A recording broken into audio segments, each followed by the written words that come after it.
Inilah rumah bagi sejumlah peninggalan sejarah Tanah Pasundan. Museum yang dikelola oleh pemerintah Provinsi Jawa Barat di Jalan Lingkar Selatan, Kota Bandung. Museum Sri Baduga berdiri di atas lahan dan bangunan bekas Kawedanaan Tegalega. Bangunan aslinya masih dipertahankan dan digunakan sebagai ruang perkantoran museum. Museum ini merupakan salah satu bangunan yang dipertahankan sebagai bangunan cagar budaya. Sri Baduga adalah nama seorang raja dari Kerajaan Pajajaran, penguasa Tanah Pasundan pada abad ke-16 Masehi. Museum ini sudah berdiri sejak tahun 1974. Namun baru diresmikan pada tahun 1980 oleh Menteri Pendidikan dan Kebudayaan Indonesia saat itu, Daud Yusuf. Salah satu koleksi andalan museum ini adalah pedati, alat transportasi tradisional dari Indramayu yang ditarik oleh sapi atau kerbau. Umumnya pedati digunakan untuk mengangkut bahan bangunan dan hasil bumi. Dulu saya lihat itu di depan tuh ada pedati ya, diangkut dengan sapi atau dengan kuda dan sebagainya. Biasanya dulu diangkut untuk bawa padi ya di situ. Tapi sekarang sudah tidak diketemukan lagi, bahkan mungkin di daerah pedalaman apa masih ada nggak saya kurang tahu, tapi di sini sudah nggak diketemukan lagi.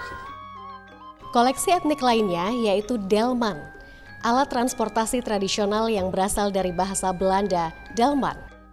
Secara harfiah, delman itu berarti membagi, dalam arti berbagi tempat duduk di kanan dan di kiri.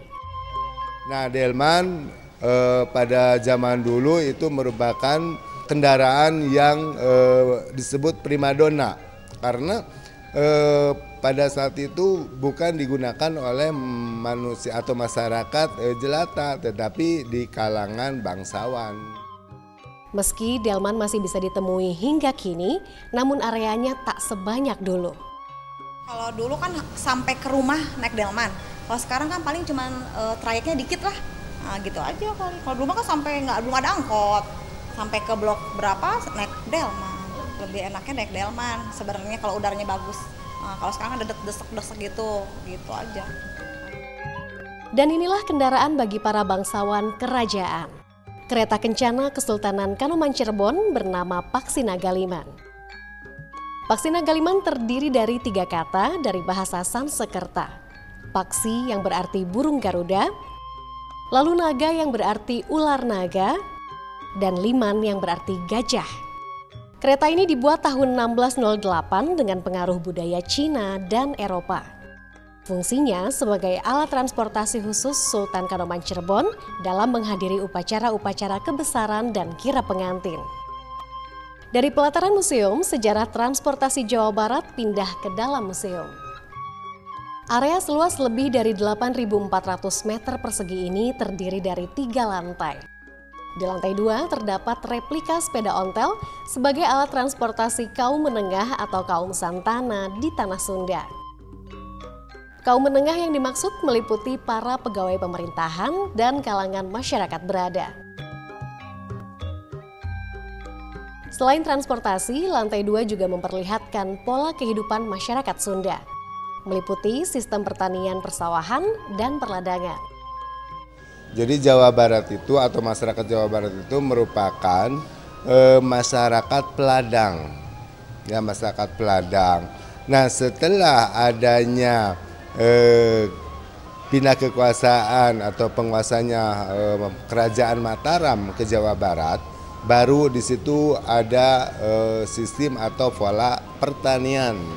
Nah jadi masyarakat Jawa Barat dulunya adalah masyarakat peladang. Makanya rumahnya itu selalu dekat dengan di bawah kaki gunung. Sejak zaman Kerajaan Hindu, masyarakat Jawa Barat rutin menyelenggarakan upacara Mapak Sri, yaitu upacara musiman yang berkaitan dengan kegiatan bertani. Upacara ini sebagai penghormatan terhadap Nyi Pohaci Sang Hyang Sri atau Dewi Padi yang memberi sumber kekuatan hidup kepada manusia. Tradisi seperti ini masih berlangsung di beberapa kampung adat di Rancakalong, Sumedang, Bogor, dan Tasikmalaya. Selama melangsungkan upacara Mapak Sri, sejumlah alat kesenian Sunda juga turut dimainkan. termasuk angklung gubrak, calung bumbung, dan angklung buhun. Angklung buhun misalnya merupakan kesenian angklung khas Kabupaten Lebak. Angklung buhun berarti angklung tua yang digolongkan sebagai kesenian pusaka. Diperkirakan lahir bersamaan dengan hadirnya masyarakat Baduy. Dalam bertani maupun berladang, masyarakat Jawa Barat dahulu kala sudah terbiasa menggunakan alat-alat tradisional peninggalan zaman prasejarah hingga zaman kerajaan. Seperti etem atau ani-ani yang berasal dari Majalengka. Alat ini berguna untuk memotong tangkai padi saat panen. Lalu gintiran atau rontongan berasal dari Sumedang, digunakan sebagai alat untuk melepaskan bulir padi atau melepaskan padi dari tangkainya. Dalam berladang dikenal parang dan congkrang yang berasal dari Sumedang.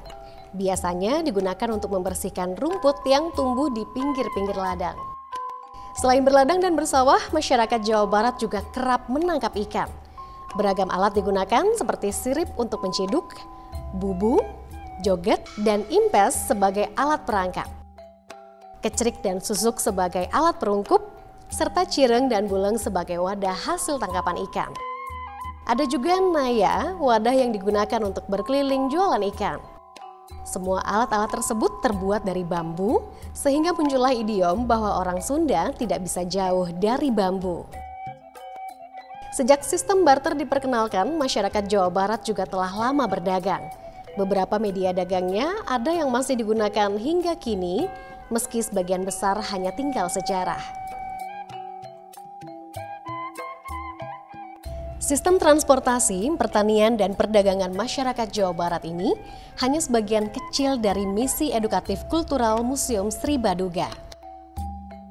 Selain peninggalan mengenai sejarah dan budaya Sunda, Museum Sri Baduga juga memiliki beragam jenis koleksi lainnya, seperti peninggalan geologi, arkeologi, hingga teknologi.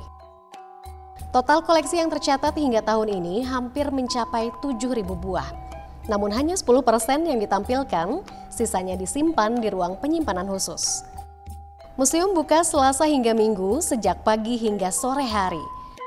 Pengunjung cukup membayar Rp2.000 hingga Rp3.000 sebagai tiket masuk.